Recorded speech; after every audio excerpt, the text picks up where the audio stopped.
Creating power for a strike on goal requires a ton of core strength. We're gonna give you 5 key core exercises that you can use to become a better soccer player, and we're gonna start right now.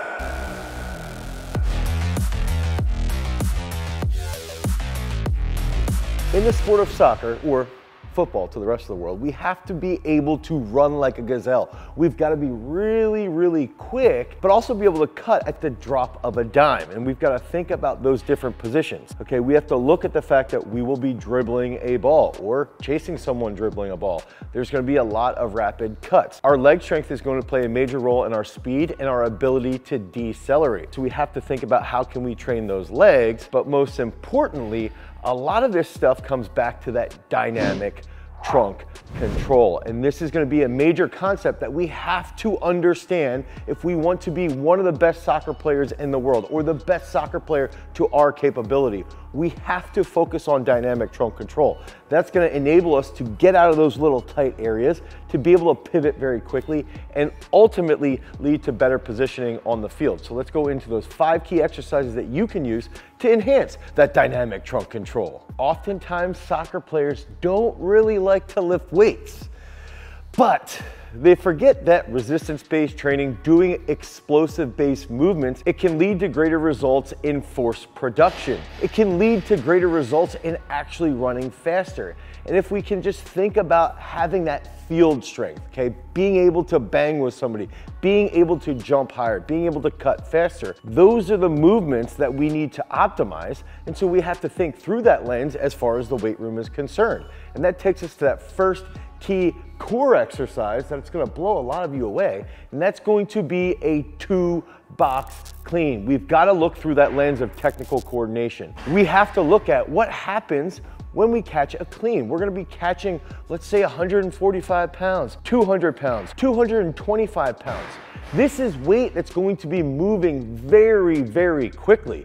Okay, so then that's going to lead into that fold. We're going to compress, and our trunk has to be stable when we're receiving that bar. So this goes back to actually rate coding. If we can train our muscles to fire as quickly as possible and train our joints to be as stable as possible in that receiving position, that's going to enhance our ability to decelerate, to be more agile, to be more explosive out on the soccer field. I would recommend doing 2-box cleans for 5 sets of 3 or 5 sets of 4. Focus on this movement throughout all of your different phases because it can improve your overall athleticism and optimize your strength. Now, soccer's played in a unilateral position, and we even have to think about when we're running full speed, how challenging it is to have that foot-eye coordination. Okay, we need to have a trunk that's extraordinarily stable so that we can silence all the distractions that are going on around us, be able to read the field, know where we want to go as far as our offensive moves are going to be taking place, and then in turn, that's going to lead to better performance. And so this next exercise is an absolute strength movement that will absolutely light up your core. Okay, this is an exercise that I really, really recommend that all soccer players do on a regular basis, okay, for 2 different reasons. One, you're going to improve the mobility and the strength of your entire posterior chain, but 2, your upper back, your abs, your trunk, and your lower back are all going to light up. And this is going to be a single leg front squat. So what I want to do is I want to get in a position here, and I'm holding my mic. So you can either use a clean grip or you can do this cross-bodied here. We want to get set. Oh yeah. Get set again here. Notice how rigid I have to be, okay? Notice how upright I have to be. That's going to strengthen my quads and my glutes, which is going to help me accelerate really well. It's going to help me plant and cut really well, and I'm not going to lose that posture. Along those lines, if I'm being more upright, I won't be unstable if I'm going up for a ball, if I'm landing in a precarious position. So use this, especially during the ascension phase, during the summit phase. You could do 4 sets of 5 on each leg, 1 drop set of 9 on each leg. You can go a little bit lighter, just focus on that good speed, that good mobility, optimize that movement pattern so that you can become a better soccer player. I can hear all the soccer players going, I thought this was gonna be a core workout. I just wanna do V-ups and the ab wheel. But it is gonna be a core workout. And we've just gotta remember that those technical coordination movements, those absolute strength movements, are some of the best ways to transfer that trunk control over to the field. We've gotta think about compound movements and what they mean for performance.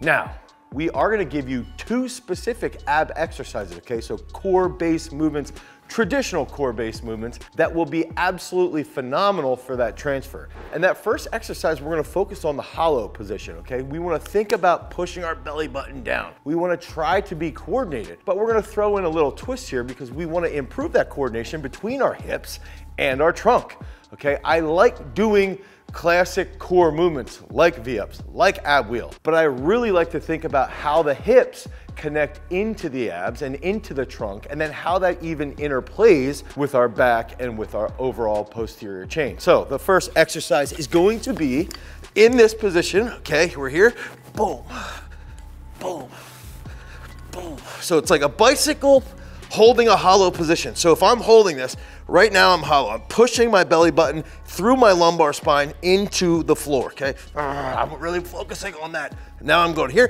boom, boom, boom, boom. And then we can switch sides. Now I'm here, boom, boom, boom, boom. And I wanna think about taking this vertical, okay? Straight up and vertical. Now, what I would recommend doing is you can do 17 on each side. Be explosive, okay? We're gonna be explosive, and we can go back and then we can hold that iso position where we're pushing our belly button into the ground, and we can just think about tension in our trunk. I'm gonna rest 60 seconds, and we're gonna get to this sweet exercise now where we've got a plate. Okay, so we wanna be here, and I'm gonna come out the camera, and I wanna focus on really being stable in my abs. This is gonna transfer really well to being more agile, to juking your opponents, being able to jump higher, having that great trunk control. So we're just easily starting like this, okay? These are plate tornadoes. And then as you get better,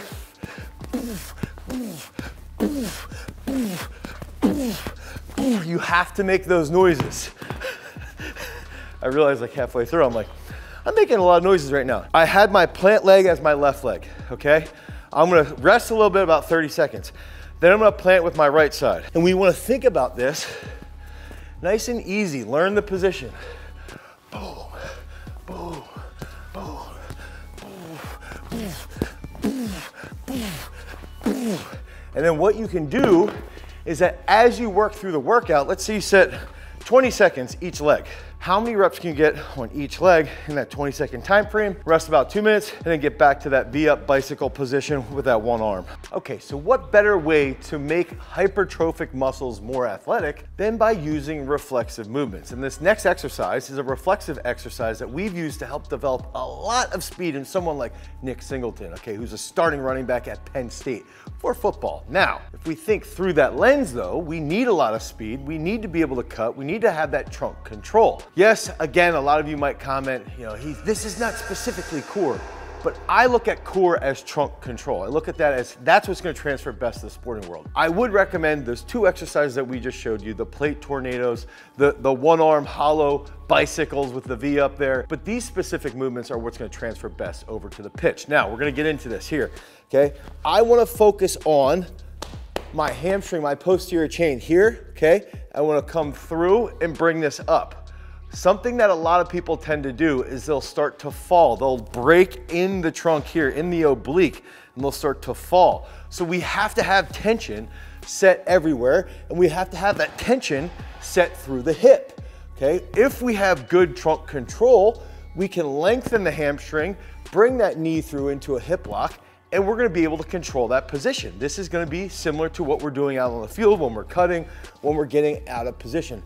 One thing I also like to do, I just fell to my left. I didn't even plan that, but one thing I like to do with that is I can see if someone has an issue in their hip, in their ankle, in their hamstring, this will show us where that issue is, okay? For me, I do tend to have a little bit of an issue on my right side. I've had a lot of ankle issues when I was younger on my right side, and that's led to me having some inhibition or some mobility issues through that ankle, which is why I just fell over. So I should be training that first, okay? But this is, and you can even see my right ankle just wobble a little more there, boom. But doing this single leg RDL into a hip lock is an absolutely phenomenal way to focus on the trunk here, breathing in and being more stable while we protect our entire posterior chain. Do this for 4 or 5 sets of 5 on each leg. Try and pause, and then when you bring this up here, really squeeze through that anterior sequence from that transverse abs into the hip. That's gonna lead to better improvement in trunk control, and ultimately, you're gonna be a better soccer player. If you guys need help with your training, head over to peakstrength.app, the Google Play Store, the Apple iOS Store. You can download our app, Peak Strength, for periodized programming, and you're gonna get 5 free workouts. During that period of those 5 free workouts, you can cancel at any time, but the worst thing that's gonna happen is you're gonna get those 5 free workouts so that you can become a better soccer player. Pick that up today to start your journey to attain peak strength, because remember, freaks, if you wanna become a champion, you've always gotta cultivate your power. Peace.